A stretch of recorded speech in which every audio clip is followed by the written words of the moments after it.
Welcome back, Courtney and Chris. I'm Betsy Reed. I am the U.S. editor of The Guardian, and I'm really just delighted to be here for this timely and somewhat terrifying series of conversations, in which we have both an institutional interest and an editorial one. So I want to introduce Sohrab Ahmari, who is the co-founder and editor of Compact Magazine, who will join us for this conversation, which will focus mostly on California. As many of you probably know, California is considering legislation that would require the platforms to actually pay for some of the content that is driving their own revenue models, which makes a lot of sense, but hasn't really happened in this country before.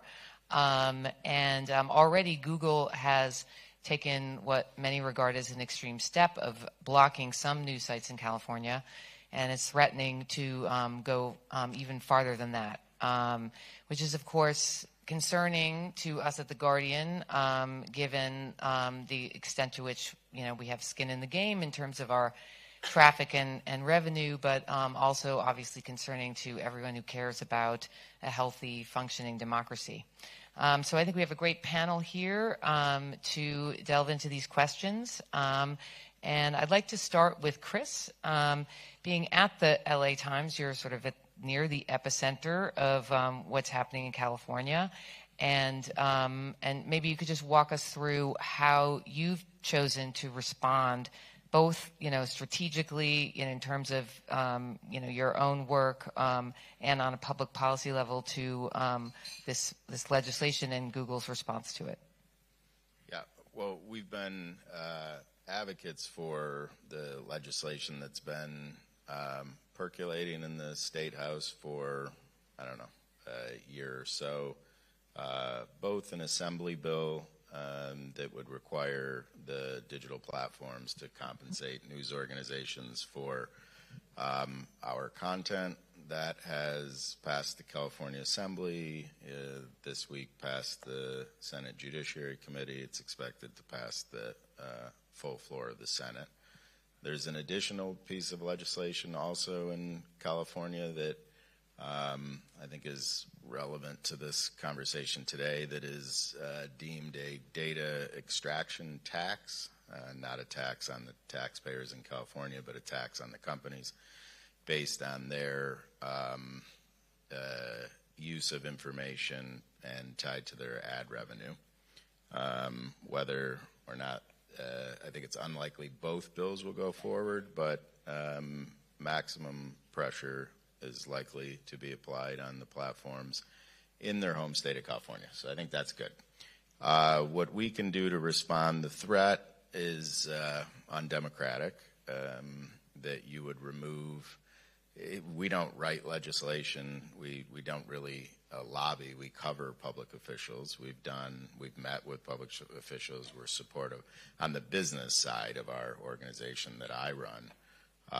I've been in Sacramento a number of times to discuss this legislation with the legislators, and I've never been there one time that it hasn't been pointed out to me there's Google's lobbyist or Facebook's lobbyist every single time I've been there. So that's what we're up against. In response to it, I think we're entering now, and probably have been for some time, an age of the end of the idea that we can be dependent on people for referral traffic. Facebook has all but eliminated the news from their platforms. Google is threatening over legislation that we don't control, albeit we think it's right. The response to that is not, it's one thing to threaten the LA Times or the Guardian, or the San Francisco Chronicle, but it's a threat to Californians when the state is perpetually on fire. We're running out of water. We've been through generational pandemics.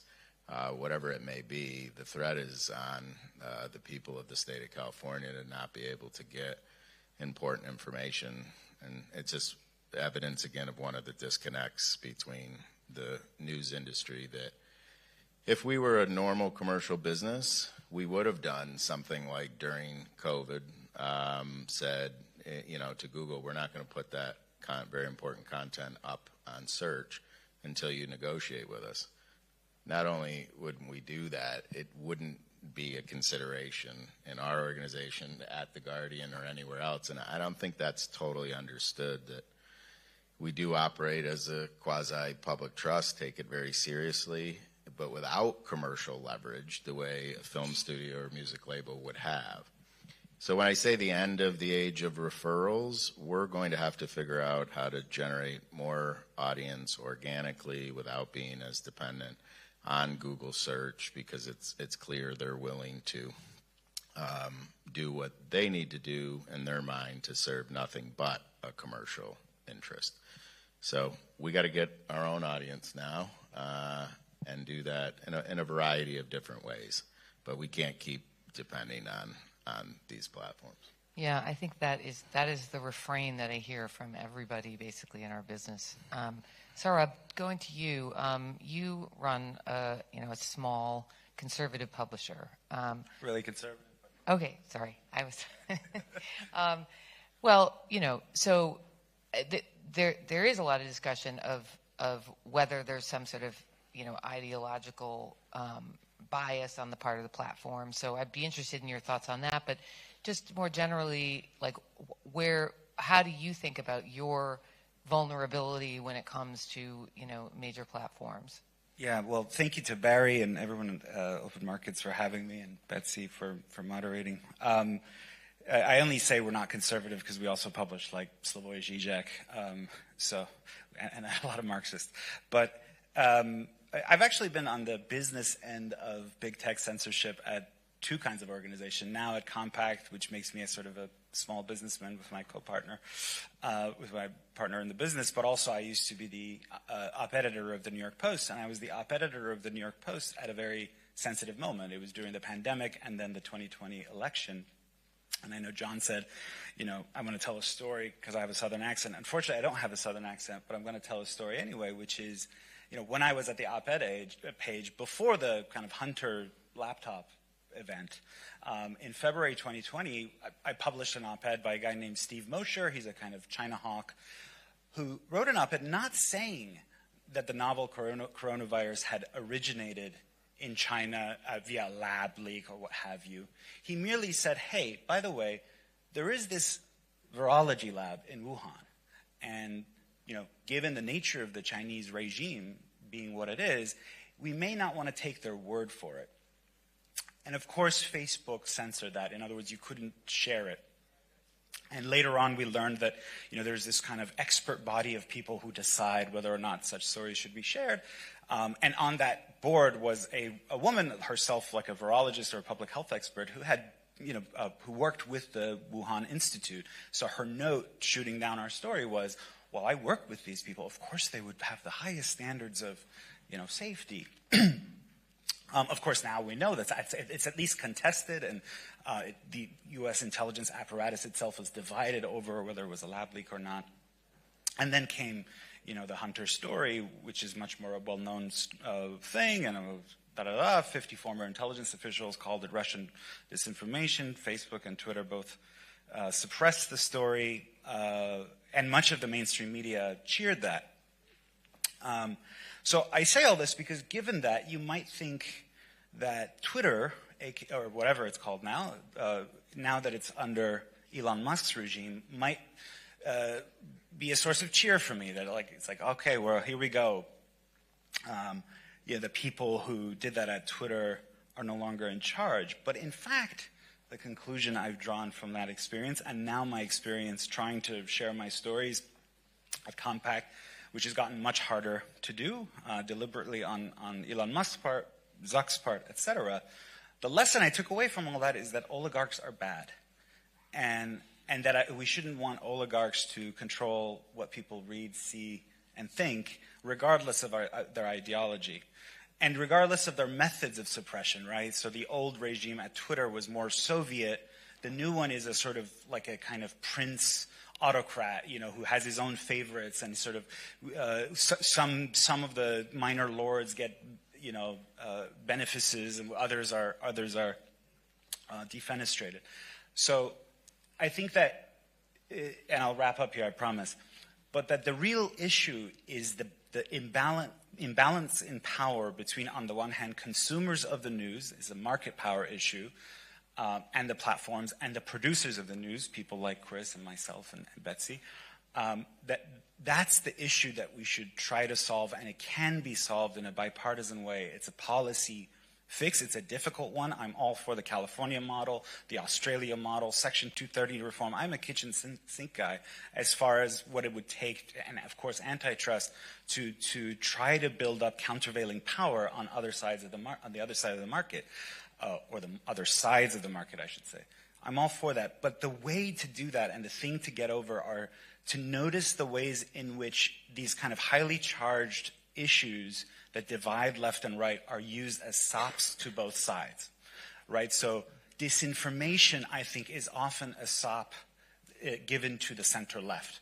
It's like, and of course they love to be like, oh yes, we're censoring all this bad stuff, and it embarrasses center left institutions when they cheer the censorship and then ends up that that information was correct.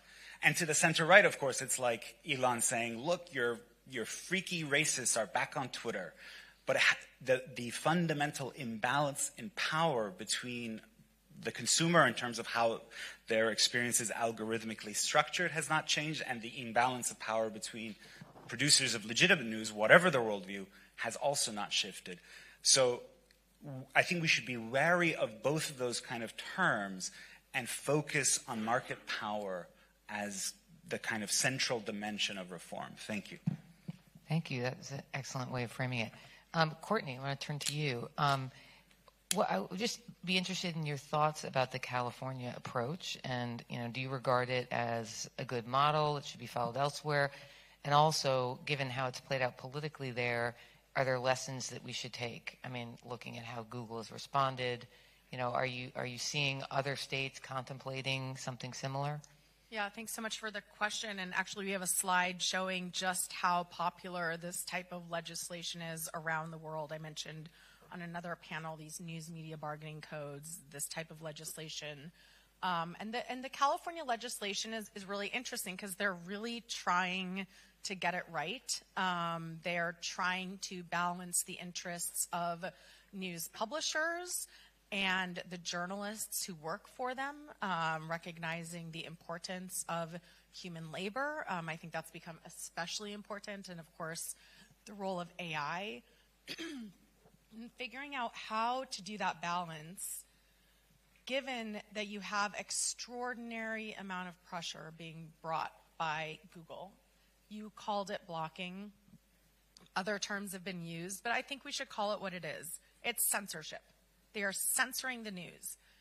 They are censoring news publishers in California, and they learned from that tactic from what Facebook has been able to do with impunity in California, which is to censor Canadian news from its platform, which it did in Australia for 4 days before legislation was passed there, and which they were able to then tweak. And the problem is that this market power is translated into political power. Yeah. We're not able to even govern our economy, our information system, much less hold these corporations accountable, these corporations that we've given really extraordinary privileges and exemptions to in a way that no other companies have ever gotten in the world, in our country. And so California is trying to do this kind of one thing, which is not a link tax, as a lot of critics, including many people that I've worked with for many years, we sit on opposite sides of this, but it's saying you have to pay for the content that provides your platform's value. And a colleague of mine, Anya Schifrin and Harris Matten at Columbia, building on a Swiss study, looked at what is the value provided by news in the United States on Google search and on Facebook newsfeed. And it's based on the Swiss study where they actually looked, they looked at how do people behave on a Google search platform that has news and one that doesn't have news. And they just monitored people. And what they found a differential that people would go more directly then to the news site. And they extrapolated from that based on the amount of advertising revenue generated, how to equitably split that revenue, and then looking at in that specific jurisdiction. So in the US, this amounts to like $13 billion. So California's legislation is great, but it's not even close to that amount in terms of what it's envisioning. But it does something really important. It creates a negotiating table, and it says, hey, small publishers, you're allowed to collectively bargain because individually you have no power. But also, like, even the biggest companies don't have time to go negotiate with every single player. So it makes a lot of sense on both sides. And it's trying to address the issue of, how do we avoid funding bad journalism or, faux journalism? And I think that's an important, but, okay, some bad actors. We have lots of legislation where, the best players aren't the only ones that benefit. So I think we have to be very careful about not being so concerned about the edge cases that we aren't taking care of the core middle. And so they have standards in place about what qualifies as a news organization that is public. It's set out in law, and it creates thresholds and it tries to tell news organizations how to spend that money for journalism, for the actual, core democratic practice that is at risk from this dynamic. But if the legislation were to pass and Google were to retain its vast market power, is there a risk that it could, vastly escalate its measures against publishers and punish them in a similar way to what Meta has done in Canada? There is, and that's why I think that this type of legislation needs to include must carry, must pay. So, and there, we've been talking, I've testified in South Africa, which was looking at this legislation. Australia is now looking at requiring having a must carry provision. Canada is very interested in that idea because it should not be a response that, hey, well, we're just going to censor or block or not carry this specific type of information provider, especially when that is detrimental to the public interest in terms of its informational needs, and doubly pernicious because it's dangerous for the AI systems that are being built on the unfettered scraping of data. So if you take out all the quality information, then what are you left with? You're left with, propaganda, disinformation, junk sites. And so that's not only going to be detrimental to the polis, but also to the systems that they're building. So, they also have a self-interest in this type of legislation, but they would rather be able to pick and choose through individual deals, as they did with Google News Initiative, the Facebook News program, to figure out, well, we like you, we don't like you, and since you have our money, we know you're not going to be too critical. And you can see, OpenAI is taking similar steps now, funding journalism organizations, funding NGOs, research, et cetera. And so I think that, as this legislation progresses, there's safety in numbers. And so we've seen, Illinois had a bill that they were looking at. I think New York is looking at a bill. So we should have these bills in all 50 states and around the world. I'm hoping that the map it is not above me, but there will be a slide theoretically at some point showing just how all of these countries are looking at this legislation. So what are the platforms going to do? Just say, well, we're going to censor the news in every country that we operate in? No, there will be an imbalance there. And so I think that together we will be stronger if every state and the federal level is looking at this legislation.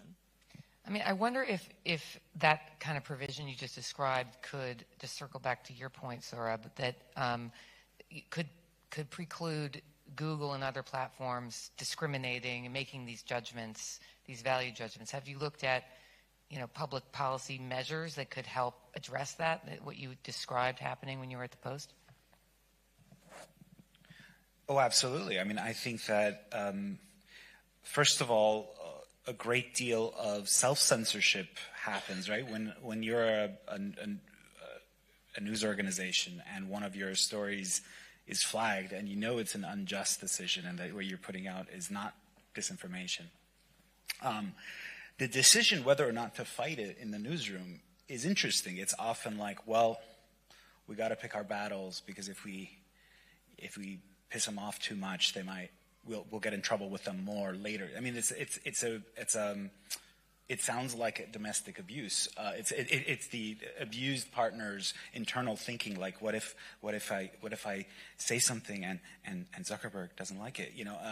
So that's not healthy. And I think that if the financial balance or the market balance is a little bit, at least, tips in the other direction, it can also have salutary effects in terms of combating censorship, whatever the ideology or worldview of the news organization might be.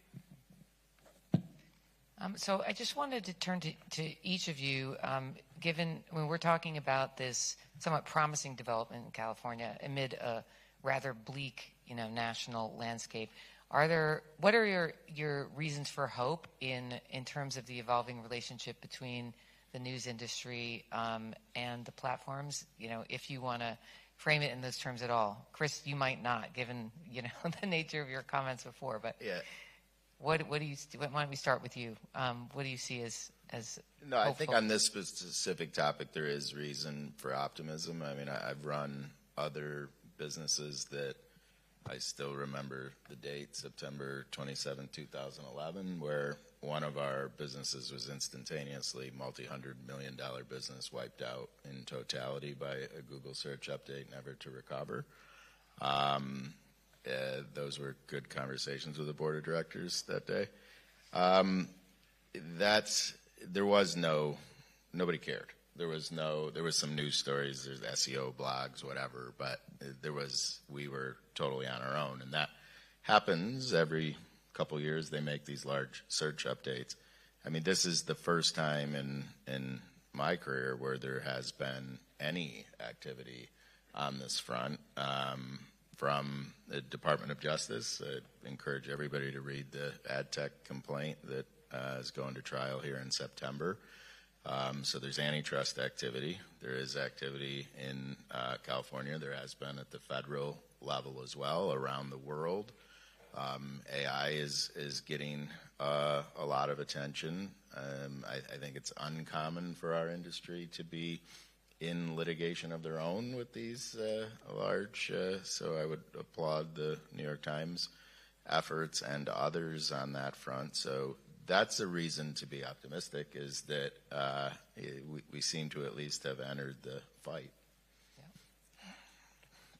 So, Rob? Yeah, lots of little clusters of hopeful developments. I mean, certainly lots of things that the Biden administration is doing, specifically within the Federal Trade Commission, the way that Lina Khan thinks, I think, is very promising. Obviously, I think of the TikTok ban, even though it's not really related. It's about an assertion of the political over market power, and just that bare assertion of the primacy of politics over markets I think, is a healthy development. These state-level initiatives that we've been discussing. If there's an area of disappointment, I would say it's actually kind of on my side of the aisle or on the right, and it has to do with the fact that around 2020, the right was really energized about reining in big tech. And there was, for example, talk of Section 230 reform and the various committee hearings at which the various senators and members of Congress yelled at executives from the industry. There was, of course, the famous far-left figure Clarence Thomas, who floated in a bit of dicta. People will remember, maybe social media should be subject to the common carrier doctrine and so on. But a lot of that is dissipated. And I think that I will name the problem is actually Elon Musk, because lots of people on the right sort of are like, well, we have our platform now. Like, our guy is in charge there. But in fact, it's if you've tried to use it for legitimate news purposes, you know that Twitter has become utterly useless, right? It's flooded with kind of inflammatory videos and just nonsense. And then you have really large news organizations will tweet something like the LA Times or the New York Times, let alone Compact, and they'll have like 10 million followers, and they'll tweet something and it'll get 1 like. There is no way that's organic. Obviously, that's not organic, right? And so, but the right has sort of lost sight of this, the larger issue, at least corners of the right have, because they think our guy. I think that's a big mistake. I would say I'm not an optimist, but I'm trying to think of something hopeful. So one thing is the bipartisan acknowledgement of the information crisis, and that part of solving that is to support journalism and to force AI companies to pay the costs of doing business, which includes gaining access to data. And the fact that there's bipartisan agreement, again, between like very odd bedfellows gives me hope in a very bleak environment. I think the fact that this legislation is happening in California, the birthplace of, tech and innovation, and the fact is that we need policy innovation as much as we need technological innovation. And I think that, if we can, this is just going to be a drop in the bucket. This is not going to solve the information crisis. This is not going to save journalism. But there's also this broader recognition that we need to address the market imbalances. And there's been, I'm optimistic because a far more rapid acknowledgement and recognition of the problem with the newest evolution of AI, the fact that there is so much already concentrated power in AI among these existing big tech firms, and we can't simply wait around for a decade until we try to get to grips with what they're doing to our industry and to the economy more broadly. I think there's a recognition, an increasing recognition of the tie between what happens on main streets around the country and our information environment, and the role that tech is playing, these big tech firms is playing in all of those, and that you can be anti-big tech and want to break them up, but still be very pro-innovation, very pro-tech. I'm a 6th-generation Californian, went to Berkeley, worked in the first .com bubble bust, sold digital ads. It was a different environment. Like, we are not anti-tech. We are pro-tech, pro-innovation, pro-choice for consumers to get information from a wide variety of sources and not have that manipulated by the most powerful cabal in the world. So I'm shocked because I rarely can think about optimistic things. So congratulations and thank you for that. Thanks. I guess we have a couple minutes left. 1 minute. Okay. I just wondered, whether we're looking at, it's debate day. We're thinking about the prospect of a different administration. What do you see as the likelihood of not of who's going to win, but how this terrain will shift if Trump manages to win? At least as it relates to similar legislation being enacted federally that is in the works in California. The sponsors for that legislation federally have been very deep, broad, and represent virtually all factions of the federal government. So obviously very hard to predict, but maybe it's lost some momentum, as you pointed out, but I don't really think it is a partisan issue. It really just comes down to, can anything move in the United States Congress? That's a question. But on this topic, I think there is support from both parties. And do you think public opinion, is sympathetic to the antitrust side of things? I think public opinion is very difficult. First of all, it's difficult to understand what's possibly happening, in my own opinion. In that, because these platforms advertise themselves as free, and it isn't clear. People are busy. They got too many things to do to worry about just the fact that the data that is being pilfered from all of us is being used and knowingly being used in harmful ways. I don't know if people have a lot of time to really think about that, frankly. So that's concerning. on And the public opinion front. platforms are leveraging their platforms to propagandize against this legislation, right? In Oh, big Brazil, time. Yeah. in Brazil, they use the front page of the search page to propagandize against similar legislation. But I think, we have several more months until the election, until whoever wins takes office. So let's use the existing regulatory authority that we have.